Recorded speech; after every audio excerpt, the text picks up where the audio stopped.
matiin deh. Oh itu ilustrasi. Itu pas lulus SD. Itu kan di tahun 2012-2013 tahun ajarannya. Waktu itu dicariin lah sama nenek. Wah, soalnya kan almarhumah mama gue masih di Arab Saudi waktu itu. Gue nggak bisa datang.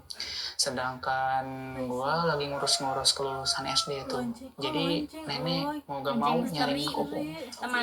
Singkat cerita dapet lah. Ya di Sukabumi, di kotanya kota Sukabumi lah. Untuk kecamatan ya Cisaat lah, untuk paling kecamatan ya Cisaat di situ ada. Singkat cerita nemulah nenek gua salah satu kobong kecil, pesantren kecil gitu ya. Itu tuh untuk gua belajar di situ, nimbah ilmu di situ dan nggak tahu menau ya gua terima aja ke situ. Akhirnya di bulan April kalau salah masuklah gua ke kobong itu. Dari jalan sih ya itu benar-benar untuk akses menuju itu kobong sepi bang. Jadi di depan kobong itu tuh ada cuman jalan muat satu mobil. Pas masuk kobong ya ini ada pos penjagaan. Setelah pos penjagaan ini sekalian ngomongin inilah ya Dana. Pos penjagaan kemudian ada masjid di situ. Jauh jalan setelah pos penjagaan itu masjid. Nah, setelah masjid itu di sampingnya itu ada sekolah. Sekolahnya itu masih kecil. Paling berapa kelas, soalnya kan santrinya juga sedikit. Di belakang kelas, bangunan kelas ini ada WC. Nah, WC-nya itu ada lumayan banyak pintu lah ya. Nah, dari sini buat ke kamar santri itu jauh bang. Melewatin pepohonan, sawah pun ada gitu. Jauh. Berarti ini emang bangunannya terpisah berarti ya? Terpisah, semuanya terpisah. Oke, nggak satu lingkup gitu ya? Enggak, paling kalau misalkan berharap deket, paling itu aja tuh. Masjid ke sekolah itu pun jalan lumayan gitu. Yang maksudnya yang paling deket itu gitu. Itu untuk informasi sekilas view yang ada di pesantren lah, di Kobong. Dan di deket Kobong atau si kamar santri itu ada kamar mes untuk ustadz-ustadznya lah. By the way ini pesantren atau kobongnya itu khusus buat cowok bang. Siapa yang udah siap jadi glowing? Untung Bunda pakai Hasan Baby 2-in-1, bikin rambut lebih tebal dan kulit lebih kenyal. Tuh kan. Oke, pesantren cowok nih. Iya, pesantren cowok. Nah itu tuh ada mes untuk ustadznya juga, ada 2 lantai. Satu lantainya paling 2 kamaran lah. Untuk ustadz yang jauh nggak bisa pulang, nah disediain mes di situ. Dan ada 1 rumah yang punya pesantren atau kobong di situ. Pas awal masuk itu pesantren sih normal bang layaknya ya orang niatnya buat nimba ilmu kan. Iya. Buat nimba ilmu. Nah kejadian awalnya itu pertama itu gue di-trigger sama kakak kelas. Soalnya gue sekamar sama seangkatan ada, kakak kelas juga ada, dan itu baru 2 angkatan, gue angkatan kedua, angkatan yang pertama itu yang kelas pertama lah.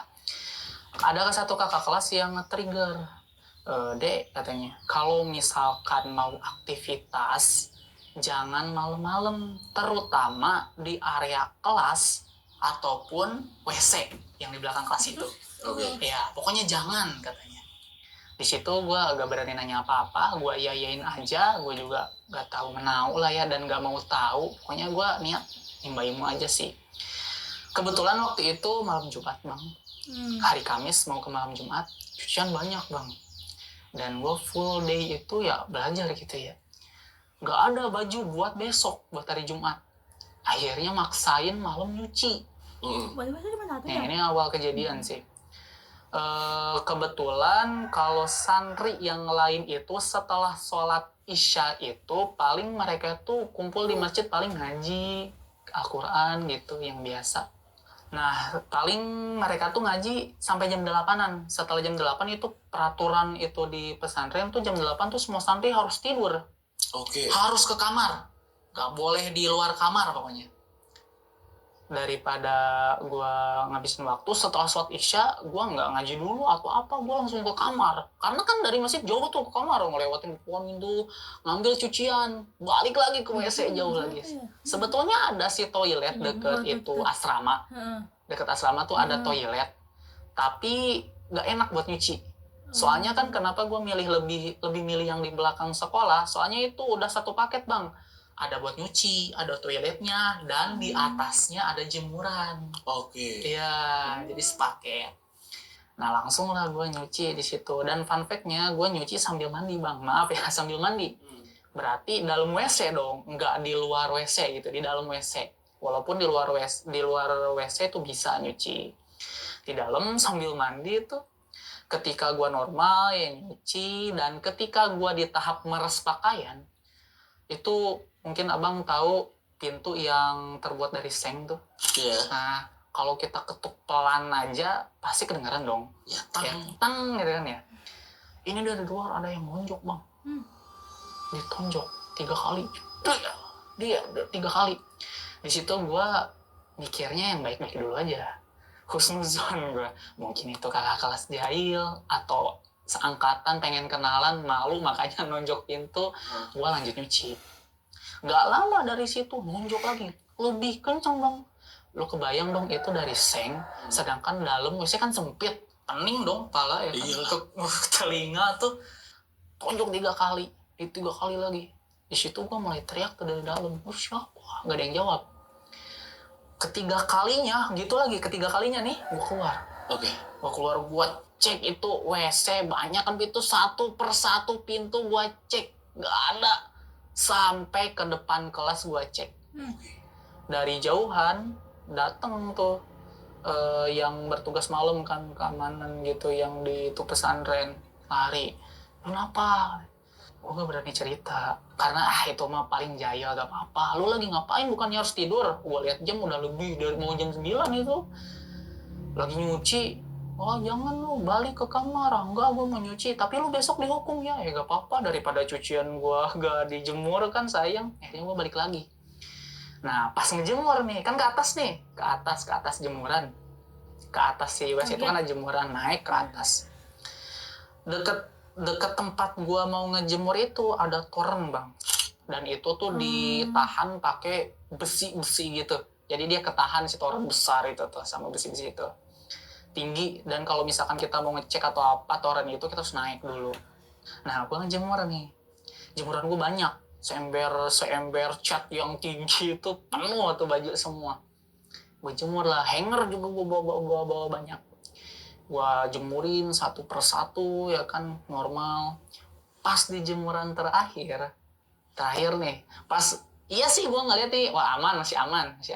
Nah karena gue ngerasa gak bakal ada apa-apa, walaupun pikiran masih bukan kosong sih, masih mikirin kejadian siapa tadi yang ngetuk. Nah pas gue ngambil jemuran terakhir, gue jemurin, gue mau balik dong, mau ngambil ember dong. Itu jemuran yang sebelumnya rapih di ember.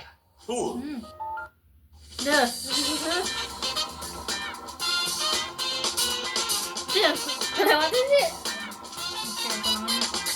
Ada 2 itu. Rapih. Balik lagi. Rapih. Hangernya, kalau itu angin, logikanya kalau akal sehat, jatuh berantakan dong. Hanger.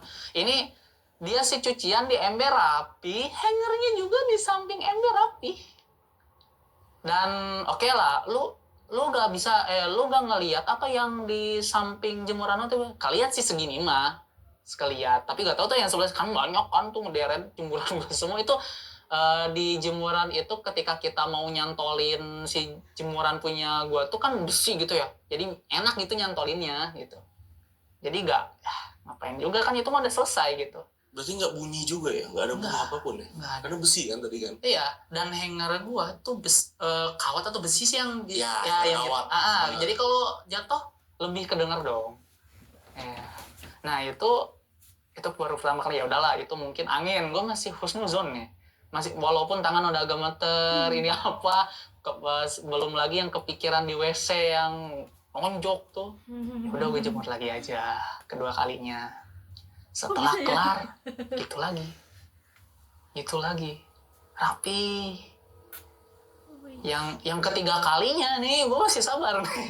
Yang ketiga kalinya gue pakai akal bang, gue. Nih hanger itu kan ada bawah itu kan, yang gini nih.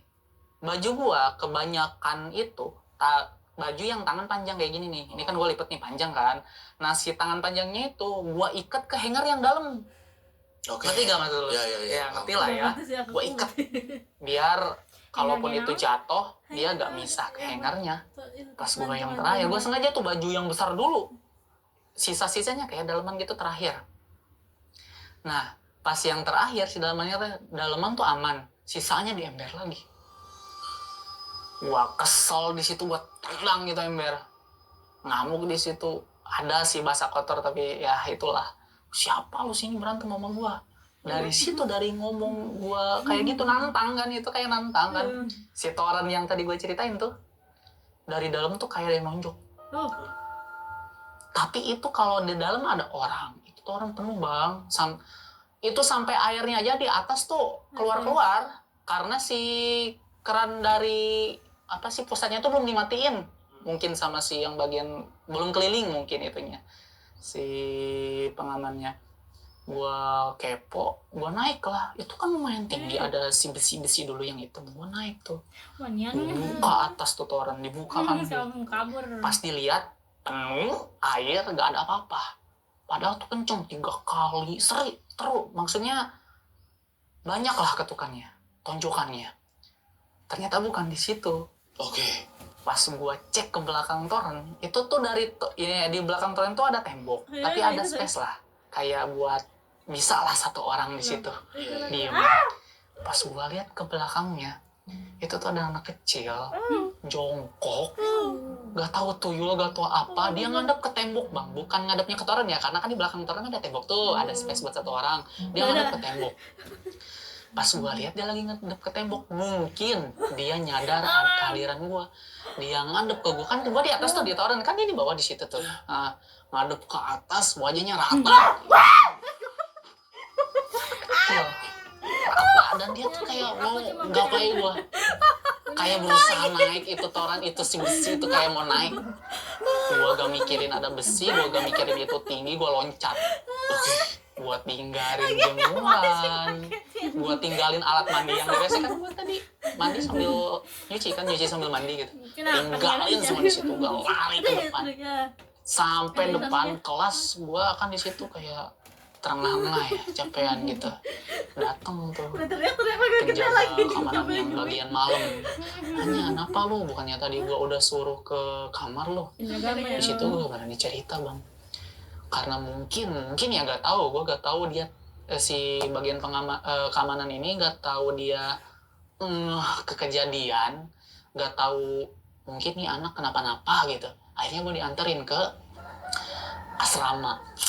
Ke asrama gue dianterin, yang nganterin gue juga gak nanya banyak sih, gak tahu dia tahu sesuatu, gak tahu, Allah alam. Sampai di asrama gak sampai situ, ini baru minggu pertama bang, gak sampai situ gue digangguin tuh, gue tidur, gue berusaha tidur, sampai akhirnya alhamdulillah gue bisa tidur di situ. Tapi kebangun jam 2 malam. Biasanya kita di pesantren tuh kita sholat tahajud ya, sholat malam itu biasanya tuh ya 2:30 lah, itu baru ada kayak bel gitu, kayak lonceng gitu ya buat ngasih tahu siap-siap ke masjid gitu. Tapi ini jam 2:30 lah gue kebangun. Gue mau nyeritain dulu denah asrama gue ya. Gue kebagian di kamar yang paling ujung. Dan di dalam kamar gue itu di pojok pelapon ya ini tuh, di pojok itu ada lubang gede. Buat apa? Buat sekiranya ada yang harus diperbaiki, kulit tuh bisa ke situ. Kelakuan warga pas download aplikasi GoPay. Ini semua. Nah, kebetulan pas banget di ya misalkan ini bolong. Di bawah agak sedikit ke situ ranjang gua. Dan ranjangnya itu ada 2 tingkat bang, ada di bawah, ada di atas. Gua di atas. Jadi kalau gua tidur ngadep tuh ke lubang itu. Pas tuh ya. Pas banget. Nah pas jam 2 Gitu. gua lagi ya lirik-lirik lah, gak bisa tidur, gimana sih. Tiba-tiba pas gua lagi tidur enjoy, pengen ngusahain tidur lagi, masih ngantuk dan masih keinget kejadian pas gua jemur dan pas gua nyuci. Itu dari si lubang itu bang turun rambut. Kalau dibilang kain, gue bisa ngebedain bang. Mata gue bagus. Turun rambut, terus panjang. Rambut makin ke bawah, makin kan ngerambai ya rambut tuh. Pertama tuh dikit, makin lama makin bonyok rambutnya tuh.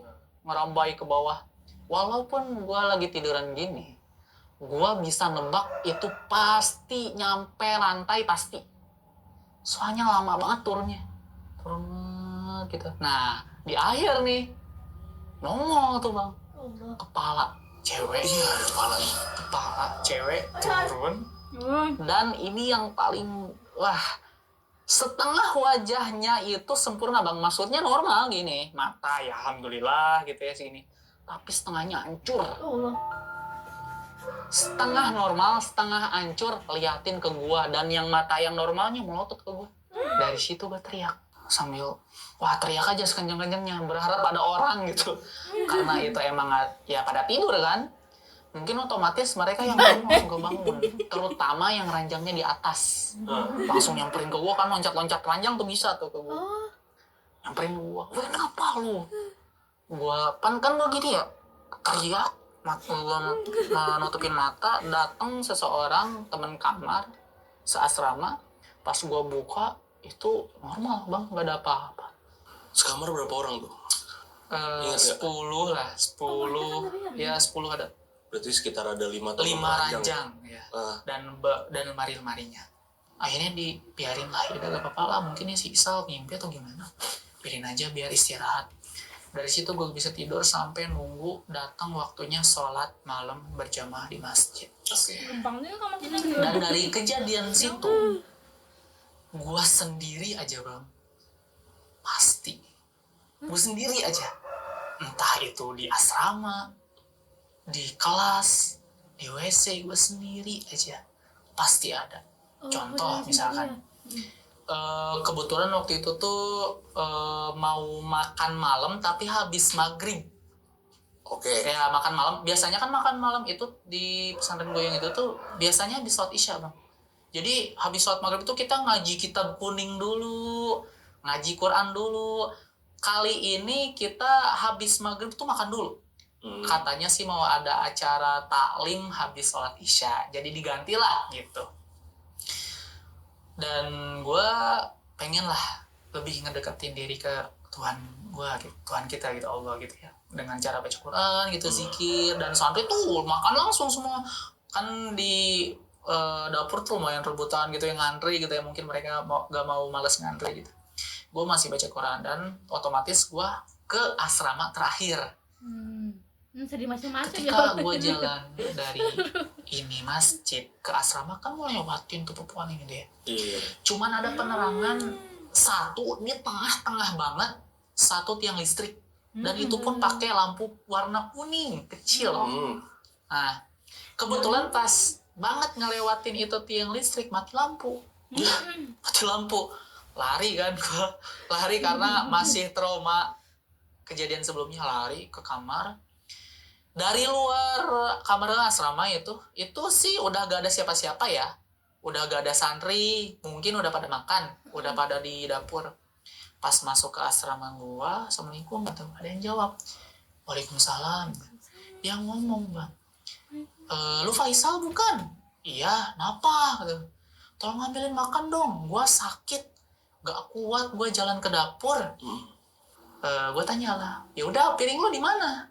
Itu di atas lemari. Jadi lemarinya itu satu santrinya itu dapat satu pintu lemari gitu. Dan di atas itu bisalah naruh barang. Dan piringnya ditaruh di situ katanya. Oke. Gua ambil lah, emang ada piring. Dan gua sempat ngecek orangnya ada apa enggak, karena gua udah trauma sama kejadian sebelumnya. Gua lihat, lu benar sakit, gua deketin dong, karena mati lampu tuh, gua deketin. Lu benar sakit buat laba-laba tuh. ranjangnya, dia ranjang di bawah. Gue raba-raba, ada. Lu muka ada kan, gue gitu-gituin. Apa sih lu? Iya gue ada. Ambilin sono cepet, gue lapar. Ya udah, gue udah ngambil piring dia dan gue ngambil piring gue ke dapur lah nih. 2 piring di tangan gue. Pas nyampe dapur, sebelumnya gue kasih tahu dulu dapurnya itu sebelum kita masuk ke pintu utamanya itu santri itu harus naik tangga dulu ya, 3 biji tangga lah. Oke. Dan di bawah itu santri itu harus ngerapihin sendal mereka, gak boleh berantakan. Nah,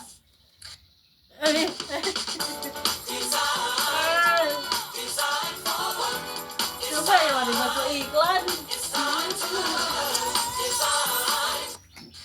pas gue mau ngerapihin sendal bang, lu tahu orang yang di kamar lagi makan di dalam, kelihatan dari luar. Kan itu cuma 3 tangga kan, ini pintu nih gede, lagi makan di dalamnya.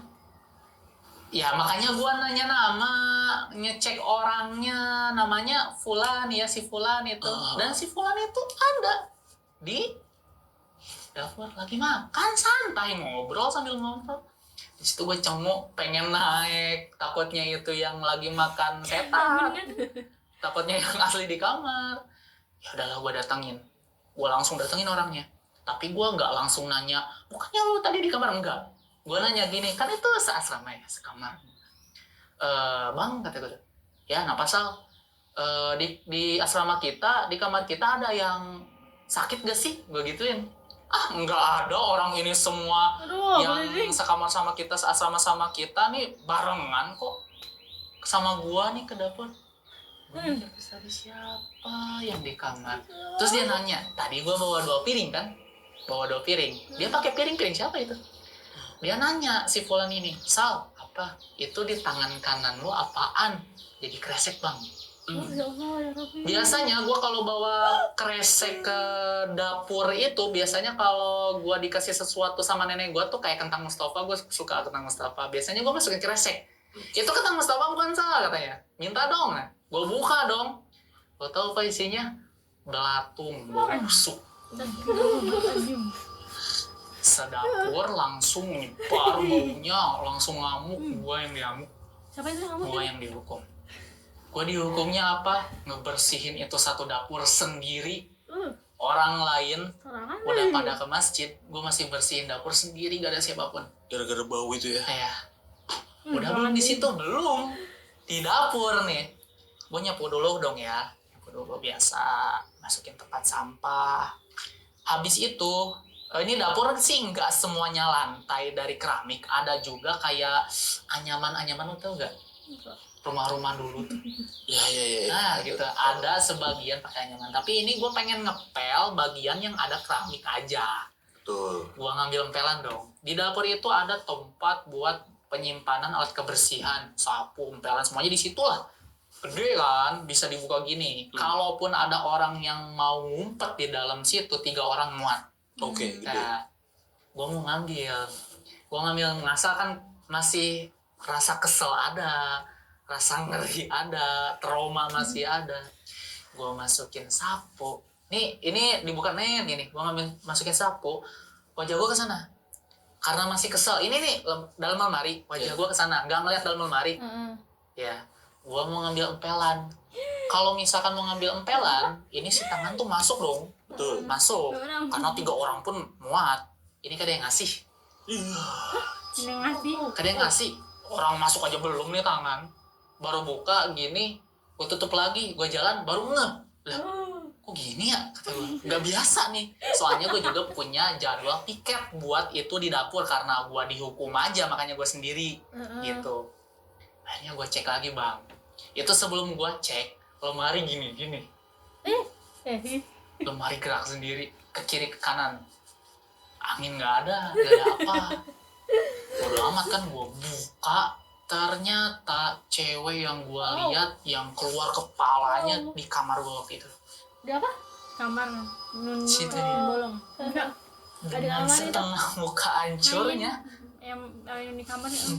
Dan tangannya masih gini, bekas ngasih kan mungkin dia tadinya gini, gue ambil kan, dan pas gue buka lagi si lemarinya tangannya lagi gini. dengan wajah setengah hancurnya. Di situ gue pingsan. Oke, itu dia aja begini ya. Dan bangun-bangun udah di UKS. Di situ ada beberapa santri teman asrama gue nemenin gue sampai gue bangun kayak ngasih kayak kayu putih gitu dibalur-balurin terus dicium-ciumin ke hidung biar gue siuman. Kayaknya gue bangun bang. Pas bangun langsung ditanya, ente kenapa? Di situ masih batu, gue belum mau cerita bang. Nggak mau cerita juga tuh. Masih batu gue. Masih batu. Sampai mereka capek nanyain gue dan mereka akhirnya pulang ke asramanya. Dan gue sendiri di UKS. Tadi gue bilang apa? Kalau gue sendiri, sendiri aja. Ada. Dia ke asrama sendiri. Gue coba istirahat. Tadinya sih mau langsung ke asrama gue, ke kamar gue. Mau istirahatnya di sana aja, gue baik-baik aja gitu. Tapi masih lemes bang. Kayaknya gue maksain di situ di UKS. UKS lumayan lah. Ya ada buat 4 ranjang lah ada. Di situ gue sendiri. Dan setiap ranjang itu ditutup sama tirai. Kalau di rumah sakit lo tuh? Iya, tirai pembatas ya. Iya, tirai pembatas. Tapi ya ala-ala pesantren kecil mah pakai kain seadanya dibatasinnya itu. Pakai kain putih seadanya. Pas jam berapa ya? Gue mau makan di situ. Gue ngomong sendiri di situ. Lapar kata-kata. Nah di samping ada yang ngomong, lu lapar katanya. Iya, lu lapar katanya. Di situ gue diem, nggak mau gerak. Itu posisi gue lagi duduk di atas ranjang, nggak mau gerak. Tiduran pun nggak mau, takut ada suara. Maksudnya di situ gue nggak mau bikin suara apapun. Diem. Dia ngelanjutin lagi. Kalau mau ini gue punya hati. Gue notisnya sih hati ayam ya. Ini kan disekat itu di tirai pembatas itu nggak sampai atas, nggak sampai atap, cuman setengah doang paling tidak nutupin aja gitu. Dia ngelempar bang ke atas ke gue. Dan itu ranjangnya itu nggak kayak di asrama. Kalau di asrama kan ada lantai ranjang bawah, ranjang tingkat. Ini mah nggak, biasa satu aja. Dan dia ngelempar langsung depan gue. Hati orang. Kok rasanya aneh ya berpikir bisa punya hidupku sendiri itu salah gitu rasanya. Tanggung 7 orang. 7 orang. Situ gue pingsan lagi. Ya elah, pingsan. Situ gue pingsan lagi. Ini bentukan hati orang bagaimana sih? Iya gimana sih? Hati dilempar. Pertanyaannya siapa yang lempar? Oh iya. Hati dilempar loh. Nah, pas gue kebangun dari pingsan gue yang kedua, itu gara-gara teriakan santri lari, bang, di luar. Tapi beneran santri, dan mereka teriak, pocong. Mereka gue ketakutan dong di dalam. Udah, gue baru bangun dari pingsan. Yang kedua kalinya, gue di situ langsung, ini kan selimut ya, langsung gini gue. Di situ gue baca semua yang Asmaul Husna, ayat kursi, semua yang gua hafal aja, gua baca semua. Sampai ada yang punya itu pesantren, yang punya itu asrama datang. Udah gak usah takut, masuk kamar, masuk asrama. Akhirnya mereka masuk semua. Tapi terngiang-ngiang deh gua bang. Udah pocong. Gimana gak terngiang? Gua sendiri di UKS. Buat gua yang sendiri di ruangan segitu besar dong ya. Buat gua yang sendiri mah gitu. Kan tadi gua ditutup ya gini. Karena takut.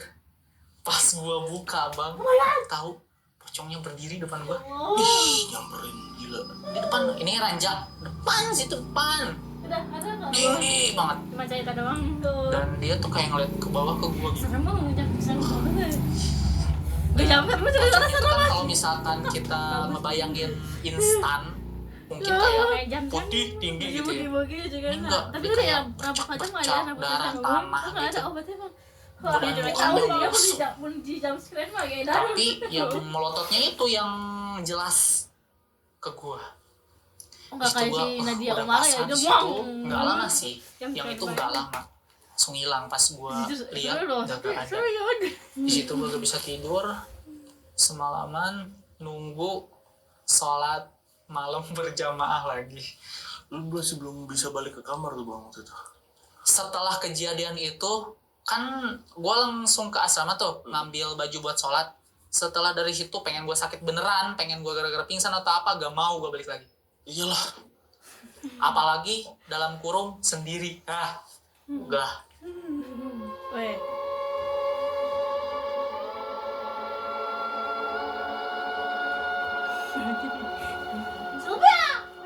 Pernah satu malam gue gak mau tidur di asrama, apalagi di UKS lah itu, gue beraniin tidur di masjid. Malam itu. Ya, Sendiri apa? sendiri. Jelaskan. Gue sampai mohon-mohon tuh ke bagian keamanan yang nyuruh-nyuruh harus tidur tuh di kamar katanya. Mau gak? Sampai gue rela besoknya dihukum. Sampai rela besoknya gue dihukum botak. Cuman pengen tidur di masjid. Soalnya gue mikirnya apa? Aman dong. Enak, adem, tempat ibadah. Gue ibadah tinggal ngambil wudhu. Mau sholat tinggal berdiri. Ya kan?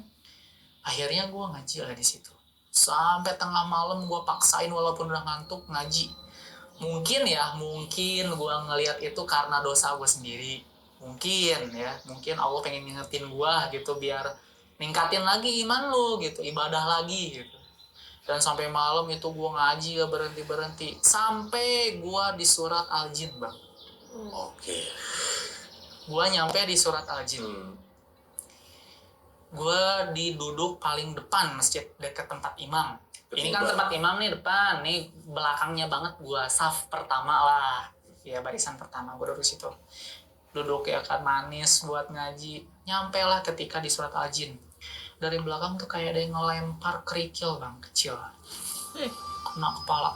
Tuh, apaan tuh kata gue? Gue lihat kerikil, gue ambil. Gue taruh depan gue fokus ngaji dong. Gue taruh satu. Dilempar lagi. Mau ngelanjutin baru ayat pertama. Qul ya ilayya itu kan yang pertama, ayat pertama. Mau lanjut ayat kedua. Dilempar. Persis kerikilnya. 2. Lo tau sampai berapa gue dilemparin? 10. Dan pas gue balik ke belakang ada siapa-siapa. Akhirnya gue tidur lah di situ. Gue mau tidur, mau nunggu yang punya itu pondok datang ke masjid buat ngebangunin gue gitu, buat sholat malam jamaah. Tidur aja gue di situ dengan beralaskan cuman bukan selimut sarung. Dijadiin selimut maksudnya sama gue. Pas di jam 1 malam itu gue kayak ada yang nahan, Bang. Ada yang nahan. Kan gue pakai sarung gini ya, dingin. Ini gue gini aja gak bisa, Bang. Ada yang nahan. Mata ada yang nahan. Gak bisa buka. Itu gue udah bangun. Itu gue udah sadar walaupun mungkin oke lah gue butuh waktu buat ngumpulin nyawa, tapi gue udah bangun. Dan gue susah gerak di situ. Pas gue berusaha pengen lihat sekitar, gue cuman bisa sedikit demi sedikit buka mata, kelopak mata gue. Sedikit demi sedikit gue mulai fokusin, gue pengen lihat sekitar. Dan yang gue lihat di atas gue nih muka pocong segini. Itu gimana? Itu kayak nahan gue. Gue gerak gak bisa. Jadi pemandangan yang gue lihat muka pocong aja. Gosong. Ada sih yang netes, gak tahu apa yang netes karena gue gak bisa ngelihat, gue gak bisa gerak, cuman bisa gini gue. Dan gue gini doang. Kalau pengen malingin dari dia, gue gini doang bisa gini. Jadi kayak rep-rep ya? Ya, kayak rep-rep. Dan di situ gue ngerasain apa yang namanya rep-rep. Rep-rep tapi lihat sosok yang bener-bener jelas nih berarti ya case-nya. Nangis gue di situ. Terus gimana caranya abang lepas waktu itu? Gue baca ayat kursi aja sih. Baca ayat kursi ya? Dan ayat-ayat yang gue hafal, terutama ayat Nabi Sulaiman tuh. Iya. Buat tabau matat lesayatin ala qawlihi itu. Yang di surat Al-Baqarah gue baca, akhir Al-Baqarah gue baca, 3 surat Qul tuh, Qul wallah, yang itu sampai Anas gue baca. Gue pejemin mata, gue buka masih ada. Dan yang lebih gilanya, gue baca ulang kan bacaan gue. Ketika gue baca ayat kursi di akhir-akhir, yang wasi'a kursi wassama, dia ngikutin.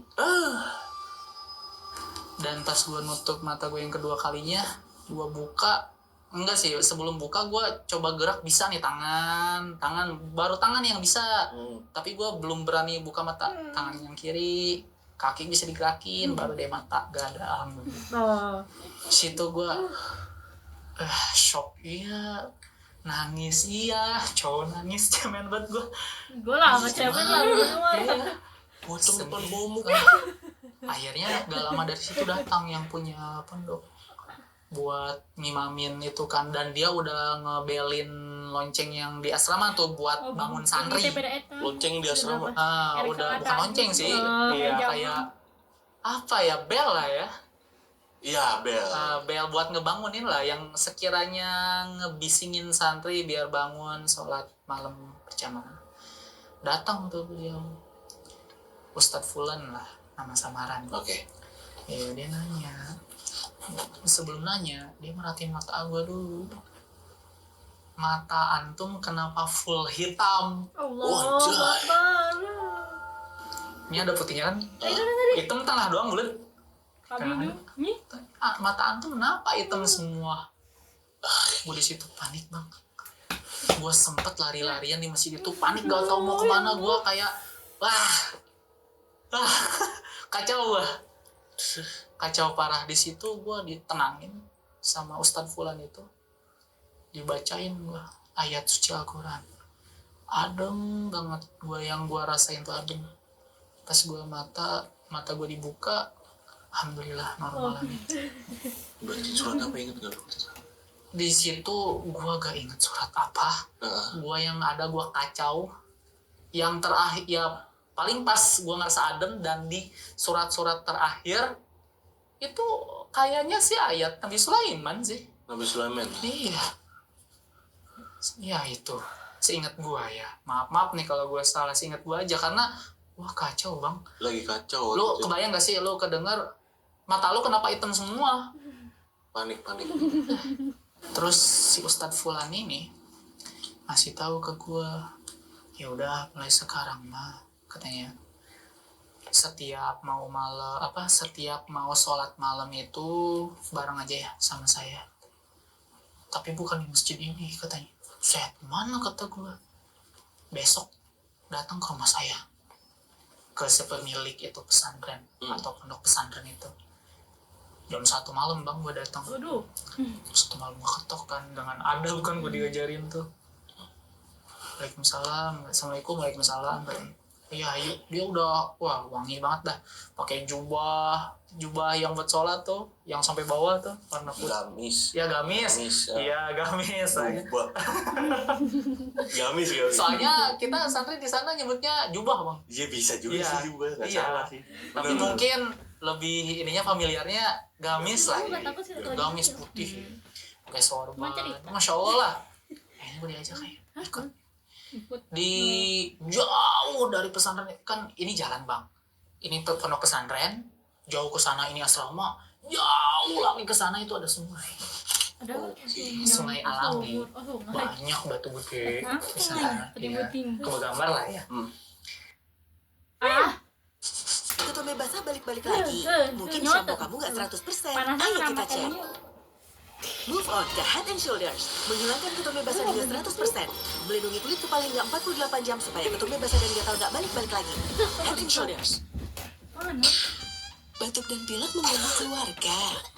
Fix Formula 44. Legakan batuk tidak berdahak, tenggorokan gatal, pilek, dan bersin terasa hangat di tenggorokan. Fix Formula 44. Terus di pinggir sungai, gue diajak sholat berjamaah. Sebelum sholat, dia nanya-nanya ambil wudhu belum? Udah, tadi di asrama. Soalnya kan ada toilet, cuman ya nyaman buat wudhu. Makanya pas di awal cerita gue nyuci malah ke sana kan yang jauh, soalnya dia enak. Dari pesantren kan ini jalan bang. Ini pondok pesantren, jauh ke sana ini asrama, jauh lagi ke sana itu ada sungai. Oke. Sungai alami. Banyak batu gede ya, kegambar lah ya. Terus di pinggir sungai gua diajak sholat Ada sungai.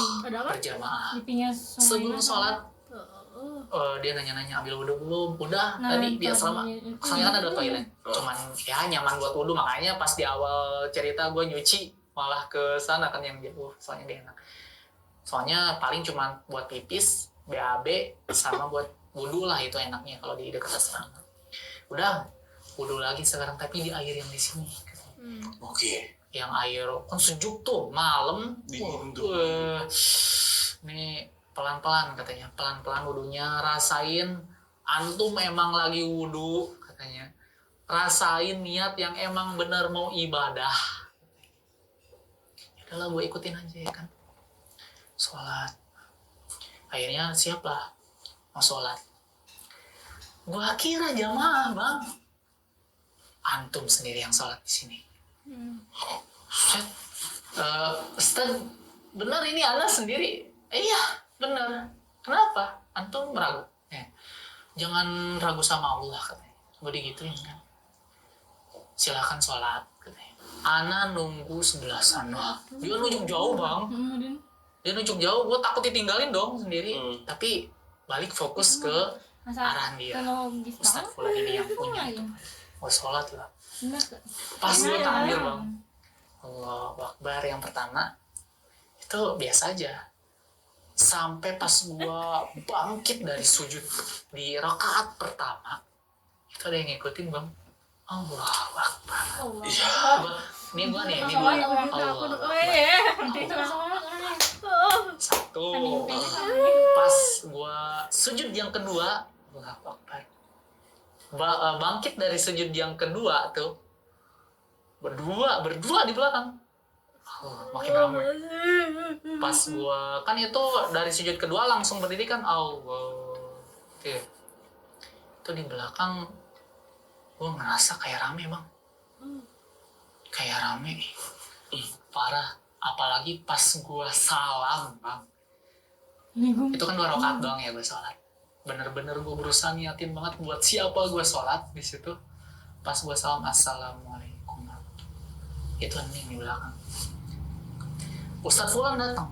Antum sholat gak sendiri? Kayaknya banyak yang suka sama antum di sini. Ana lihat antum tuh kayak imam di Masjidil Haram. Makmum antum banyak banget, tapi bukan manusia. Di situ gue mau hampir mau kacau, tapi ditenangin, tenang. Sekarang sama Ana mau dikasih air dari sungai ini ya katanya. Ternyata dia udah nyiapin bang, dari sapu ini kan ada sapu samping dia. Gelas, kayak gelas, bukan gelas ya, terbuat dari bambu lah. Dipotek itu jadi kayak gelas. Diambil sama dia, dibacain dulu sama dia. Minum pelan-pelan, bismillah dulu katanya. Baca 3 surat terakhir di Al-Quran. Aku baca lah. Minum pelan-pelan, adem, mati. Terus dia bilang, Ana gak bisa jamin, tapi insya Allah jaga antum. Ya udah sekarang kita balik lagi ke pondok. Di situ gue gak tenang bang. Setelah ngedengar itu dia bilang gue sholat gak sendiri. Kayak rame gitu, apa maksudnya gue gak bisa lihat kan, masa gue sholat lihat kiri kanan belakang gitu. Lu denger cuma suaranya bang ya. Dan pas balik ke asrama gue kan itu Ustadz Fulan ke rumahnya yang punya itu, yang punya pondok atau pesantren itulah. Gue balik ke asrama gue sambil berkali-kali mikir gue ini kenapa. Besoknya ketika santri habis sholat asar, semuanya pada belajar di masjid. Gue pengen sendiri. Ini ada efek gak sih dari gue tadi malam sholat itu? Gue pengen tahu. Walaupun gue udah banyak trauma, sampai nangis udah ngerasain gara-gara digituin sama yang bukan manusia, sampai gue pingsan kayak gitu. Ini apa sih efeknya yang tadi malam gue sholat tuh apa? Akhirnya gue ke kelas.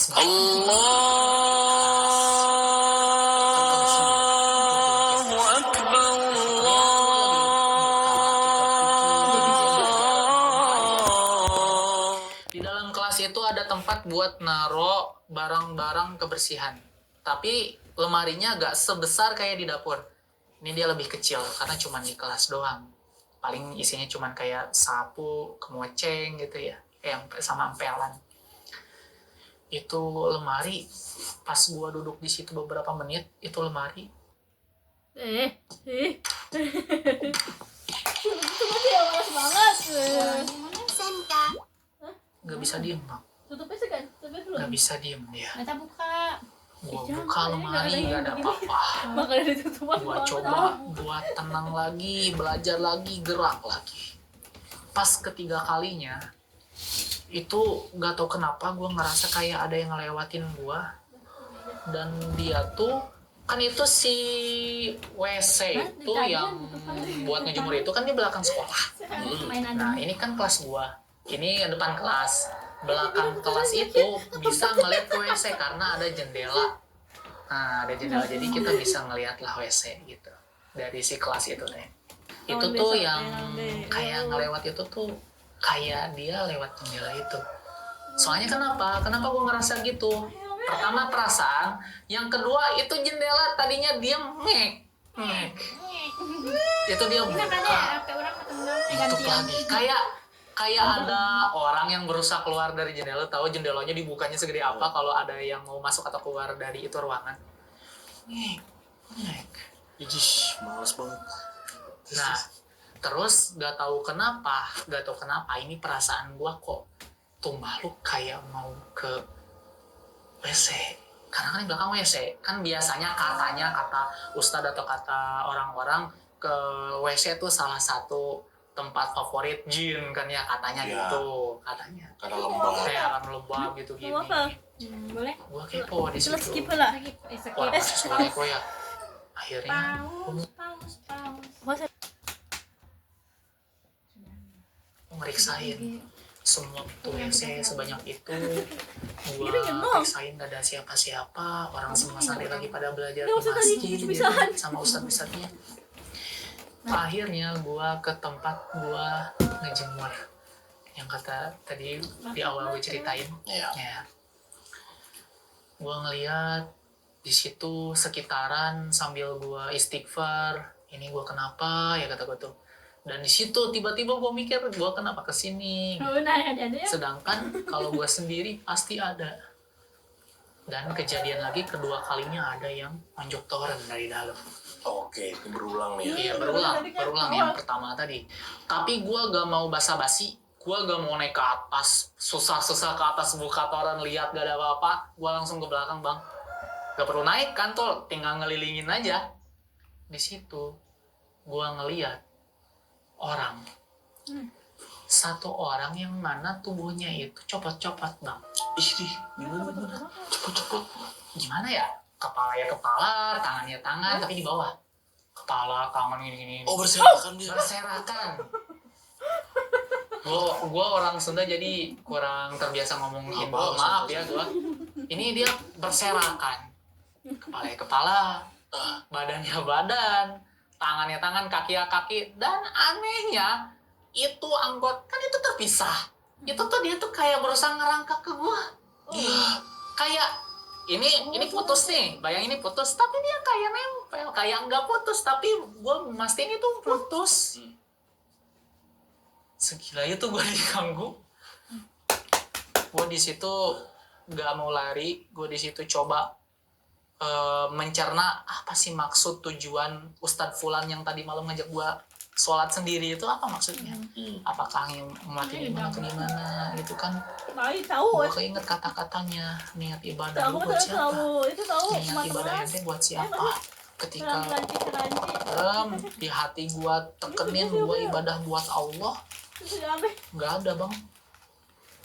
Gua di situ makin penasaran nih ada apa. Gua kalau misalkan gua kayak bersekongkol dengan makhluk astral atau gimana nggak ada. Kalau misalkan gua lihat dari keturunan keluarga gua, alhamdulillah normal semua bang, normal semua, ibadah gitu ya, tapi nggak sampai melenceng. Ini maksudnya apa?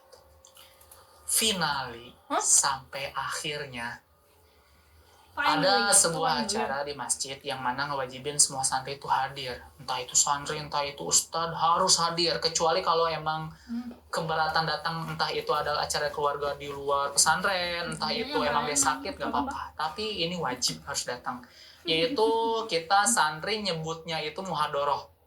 Muhadoroh itu ajang buat melatih bahasa santri bang, bahasa asingnya Arab sama Inggris, tapi lewat pidato. Biasanya kan di pesantren kayak gitu. Termasuk gua dong, apalagi anak baru, ya kan. Akhirnya setelah sholat isya itu semuanya kumpul di situ. Dan nggak tahu kenapa gue pengen ke WC bang, pengen buang air kecil, gak tahan. Izin lah ke ustadz, ke pembimbing gue. Maaf Ustadz, mau izin, mau buang air kecil, kata gue tuh.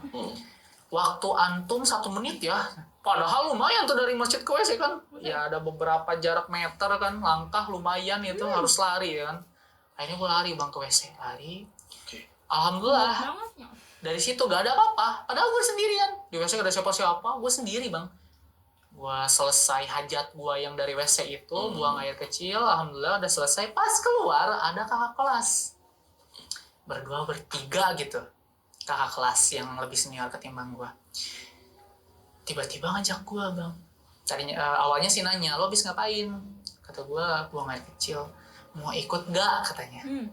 Kakak kelas gue. Biasanya kan kalau di pesantren, mau itu di pesantren, mau itu di sekolah, kakak kelas tuh kalau ngajarin ke adik kelas tuh pasti yang seru-seru dulu. Kan ya biasanya kayak gitu, entah itu yang bandel atau apa. Kakak kelas gue ngajak ini, Dek, ikut gua yuk.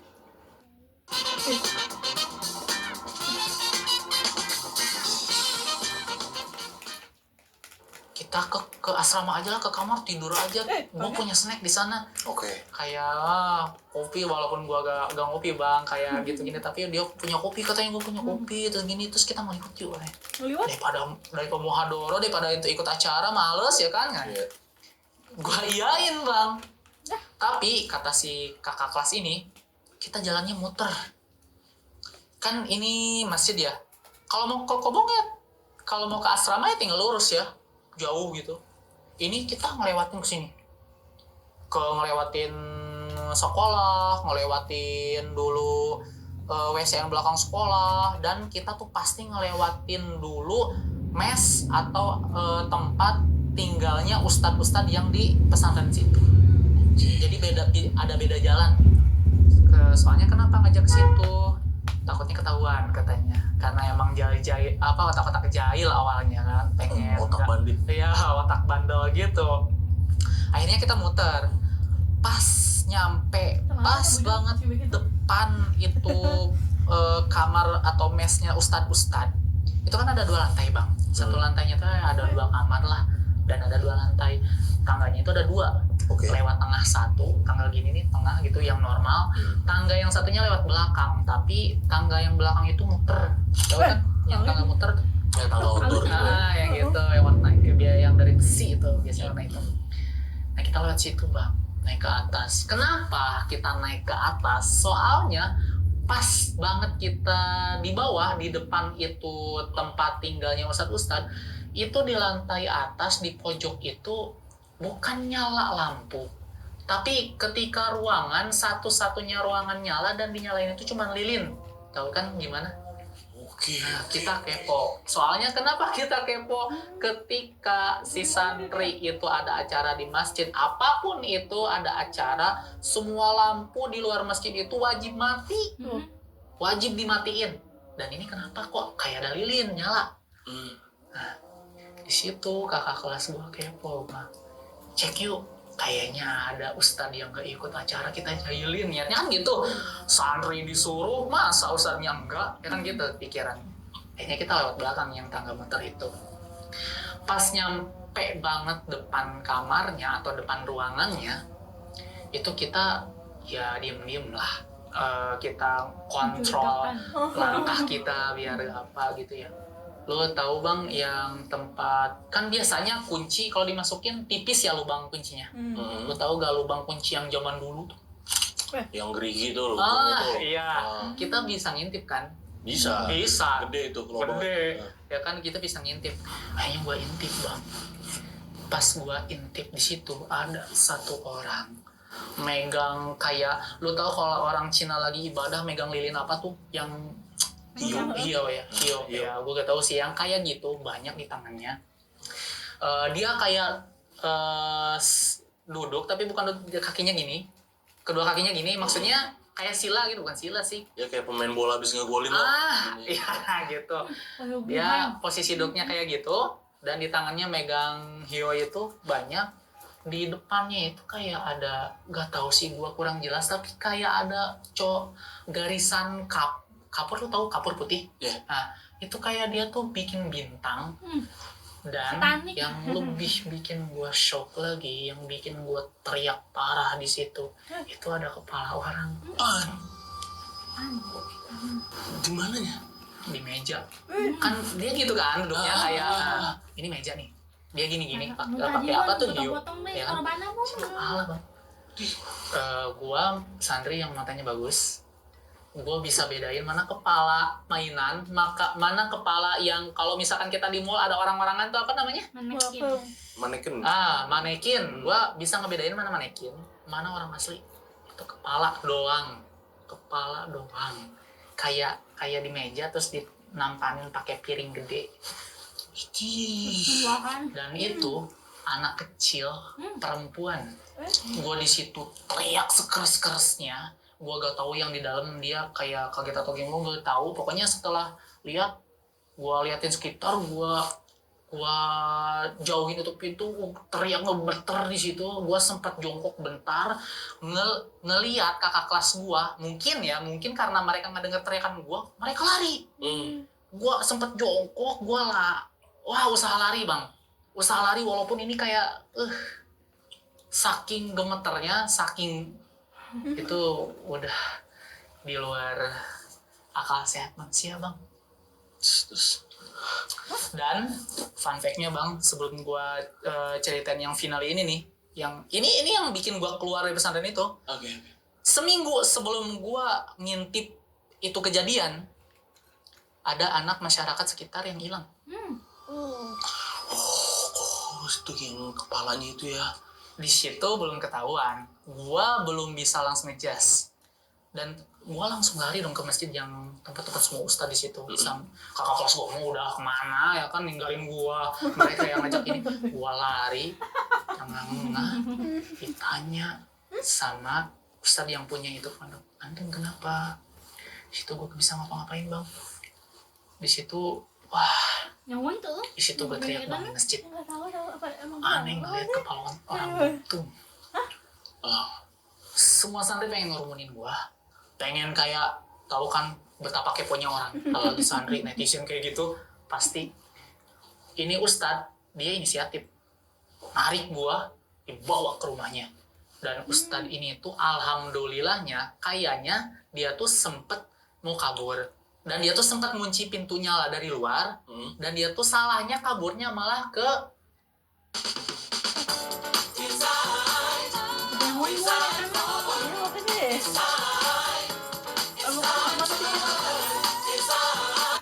arah asrama santri. Dan kebetulan di situ di asrama santri itu ada 3 orang santri yang nggak bisa ikut itu acara karena sakit. Nanya, itu dia menyandang nama ustadz loh. Ditanya sama santri, ustadz mau kemana? Dia katanya sih Ustadz ketahuan, katanya gitu dia. Ustadz ketahuan. Di situ ditahan sama 3 santri, alhamdulillahnya. Tahan, walaupun dia ngelawan sampai berantem sama 3 santri itu. Padahal 3 santri itu ya senior gue semua. Alhamdulillahnya, gue ditarik sama ustadz yang punya pondok itu ke rumahnya. Didudukin di ruang tamunya, dikunci rapat-rapat walaupun di luar santri ngikutin semuanya. Entah itu ustadz yang lain itu semuanya pengen tahu ada apa. Gue didudukin. Apa yang kamu lihat? Di situ bang, gue ceritain semua dari awal kejadian gue di situ sampai terakhir itu. Dari emang itu mungkin dari makhluk astral atau yang mistis apalah itu gue bodo amat. Sampai gue ngelihat sebuah perlakuan yang emang itu di luar manusiawi, di luar akal sehat manusia. Gue ceritain, didatangin lah itu yang si ustadz itu yang ngelakuin itu sama ustadz yang punya begini, diamanin kan karena udah ketangkep sama santri yang bertiga tadi. Tangkep, diamanin dulu sebelum kita ngelaporin ke yang berwajib di sekitar situ. semua santri, semua ustadz termasuk gua setelah keluar dari rumah ustadz yang punya pondok itu ngecek kepastian itu benar nggak yang gua lihat, karena dikunci dan dia gak mau ngasih kuncinya, didobrak lah. Dan yang pertama masuk gua sama ustadz yang punya pesantren, karena gua saksinya kan. Pas gua deketin bener bang, yang gue lihat bener. Dan yang lebih gilanya kan itu di kamar situ kan ada ranjang ya, ada lemari ya buat orang tinggal lah. Pas kita masuk tuh kayak ada bau bangke. Kita penasaran bang, ini kepala doang, mana yang lainnya kan? Iya dong. Iya. Akhirnya gue masih di situ buat terpaku gue di depan itu kepala gini aja, gue gemeter, terpaku sama gemeter. Yang lain ngegeledah. Lu tahu apa yang ditemuin di bawah ranjang? Itu ada potongan tangan. Aduh, mutilasong. Di lemari ada potongan kaki. Jeroan itu semua jeroan dibungkus sama kain kafan, habis itu dibungkus lagi sama plastik merah. Ternyata dari situ bau busuknya. Buat apa? Pertanyaannya buat apa? Gua berharap dan gua berdoa itu kejadian dan pengalaman gua pertama dan terakhir, gua gak mau lagi. Gua di situ gua trauma abis. Oke, terus gimana tuh? Dan besoknya langsung telepon yang pihak lebih berwajib ya, itu yang dan gua di situ. Dan sebelum kabar itu pesantren ditutup ya, itu kan pesantren tutup tuh setelah kejadian itu tutup. Sebelum ada kabar itu mau ditutup dan diratain tuh pesantrennya, diratain bang. Sebelum diratain itu gua keluar bang, udah gak kuat gua. Dan gua keluarnya dengan cara kabur ke rumah gua. Dan ketika selesai oleh pihak yang berwajib gitu gini semuanya, masyarakat tuh banyak yang datang bang. Oke, pasti dong. Terutama keluarga yang pernah kehilangan itu anak. Bener tapi. Dan pas dipastiin bener bang, anaknya. Ngamuk di situ yang punya anak. Dan bener dari yang memvalidasinya itu ya barang yang pemberian orang tua itu kayak kan biasanya kalau orang tua, kalau perempuan ya, anak perempuan kan udah dikasih kalung ya. Tapi kan memang masih ada wajahnya juga kan? Iya, ada wajahnya juga. Iya, lihat. Dan itu yang ya pas dia ngelihat ini wallahualam sebenarnya apa enggak, gue diceritain karena gue gak mau kesana lagi. Itu gue diceritain sama teman gue, katanya yang orang tuanya setelah ngelihat kepala itu dia membatu di situ beberapa menit, dan ketika ngelihat barang-barang kayak anting gitu gini, baru di situ dia ngamuk katanya. Oke. Terus pas kan lu berarti ini lu dua kali bolak-balik ya ke situ ya. Pertama yang lu ke situ nih, yang pertama tuh yang sebelum kejadian-kejadian gitu. Enggak, yang abis lu ngeliat itu kan lu balik lagi ke situ. Oh iya. Terus habis itu sama pihak berwajib nih 2 kali. Iya. Itu lambang yang dibuatnya masih ada nggak? Wah, itu udah diinin bang, udah dirapi-rapiin. Pokoknya itu kamar cuman ada garis polisi aja. Enggak, sebelum yang di polisi. Oh, masih ada. Kan dan, barang bukti kan itu kan? Iyalah. Dan yang gua lihat yang di lubang kunci itu di situ ada bang. Ini apa sih ini? Ininya mungkin pas gua teriak ya, mungkin pas gua teriak dia kaget, mungkin itu jatuh atau gimana gitu. Itu masih berantakan di bawah bang, kayak bekas-bekas lilin apa itu yang lambangnya lu inget gak kayak gimana? Bintang, habis bintang dilingkan bang. Habis apa dah? Si pentagram ya. Ya bintang biasa. Kalau gua sih taunya kalau misalkan kayak bintang-bintang Yahudi kayak gitu kan itu bintang juga ya, tapi enggak kayak gitu. Bukan bendera Israel. Bukan. Ini bintang biasa gitu, kayak punya 5 ujung gitu. Kayak gini bukan? Kejadian. Ya. Kayak gini bukan? Tapi dia cuma bikin 1 garis aja bang, dan si ujung-ujungnya tuh nggak sampai keluar situ. 1 garis itu maksudnya? Iya, maksudnya. Ini kan 2 garis, jadi cuma gitu doang. Dan dia tuh nggak keluar buletan lingkaran gini. Tapi bentuknya gini ya? Iya gitu. Pakai kapur. kapur satu garis, dan itu tuh kayak dia tuh kayak bikin papan sendiri gitu. Papan bekas belakang lemari, gak tau lu alam. Itu di situ gue trauma juga, mau menjalani, mau nimba ilmu di pesantren, takut lagi. Akhirnya alhamdulillah gue mau ke pesantren yang bener lah. Habis itu ke Ya, pesantren lagi? tapi enggak langsung bang, masih agak trauma ya, dulu. ada lah 1 bulan gua. Ada cooldownnya ya? Ada cooldownnya. Akhirnya alhamdulillah gua nemu satu pesantren ya. Di mana? Masih di Sukabumi. Itu pas masih SMP kan berarti? Iya. Lanjut pesantren lagi berarti? Iya, pesantren lagi aja. Pokoknya di situ gua di pesantren yang terakhir itu ya sampai lulus alhamdulillah. Normal. SMA pesantren Di lagi? situ. Pesantren Pokoknya lagi? itu pesantren itu, jadi ini pesantren bisa dibilang pesantren modern lah. Ya jadi SMP-nya ada, SMA-nya ada, SMA-nya juga ada ya di situ. SMA sampai lu lulus ya? ya? MTS MA lah kalau di pesantren sebutannya di situ.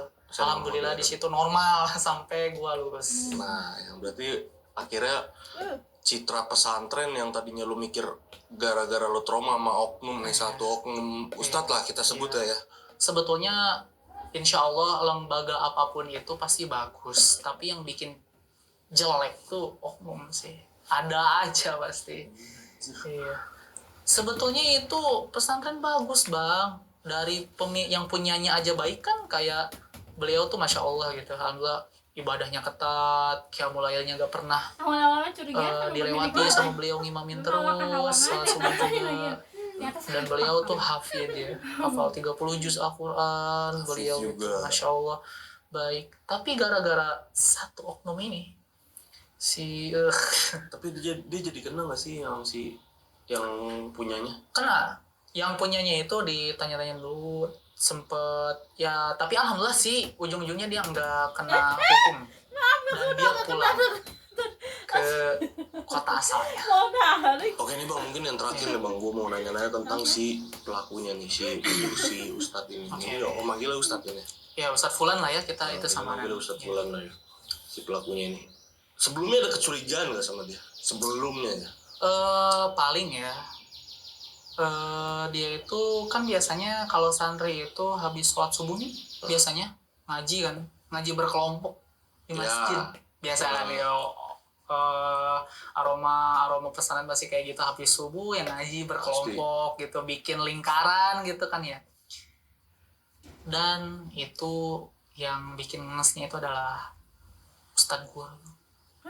Yang kelompok gua, ustadz kelompok gua maksudnya. Oh, itu dia ustadz kelompok lu malah ya. Dan dia dibilang jarang banget sih enggak. Maksudnya enggak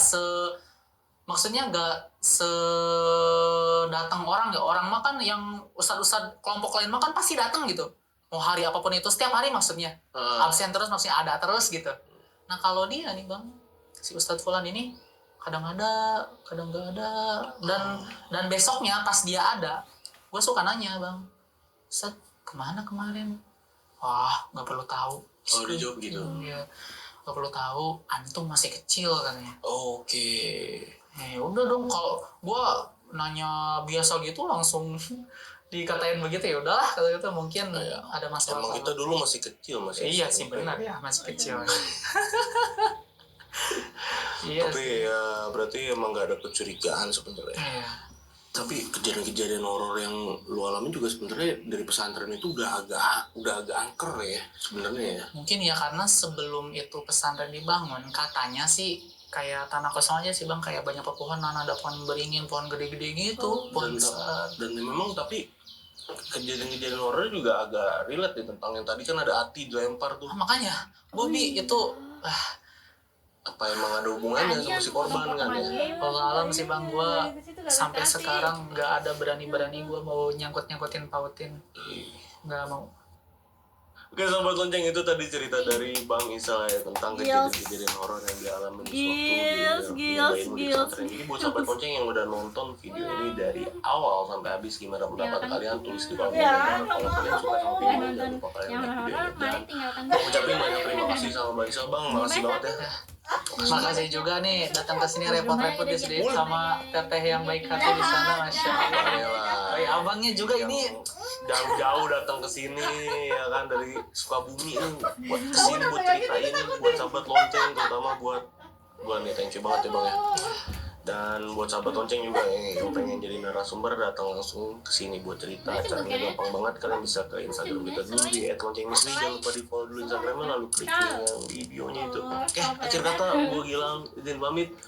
Bang Isa juga izin pamit. Wassalamualaikum warahmatullahi wabarakatuh. Orang sih tanah kan. Iya makanya. Mana nanti? Soalnya. Nyanyi dong dia. Astagfirullah, pondok pesantren yang paling serem.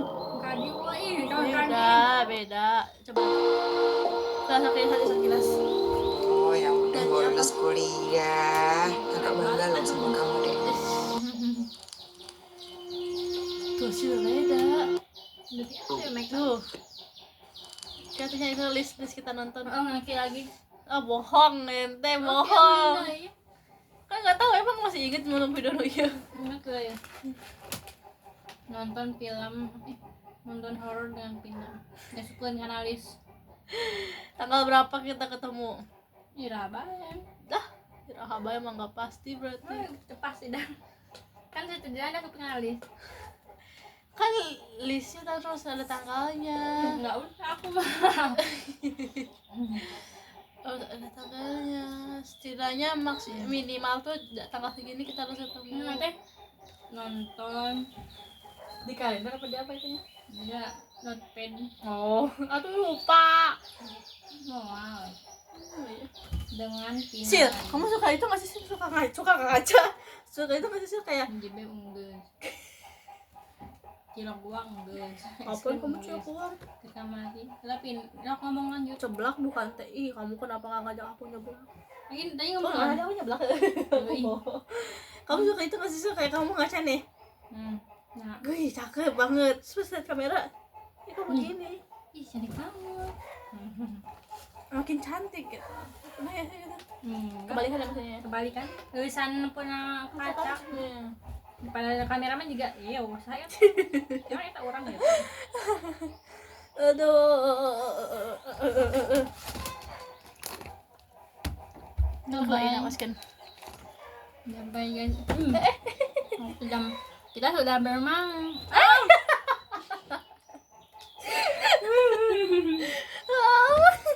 Aku pulang bayang. Sampai jumpa nanti. Nanti minggu depan ya, Bapak.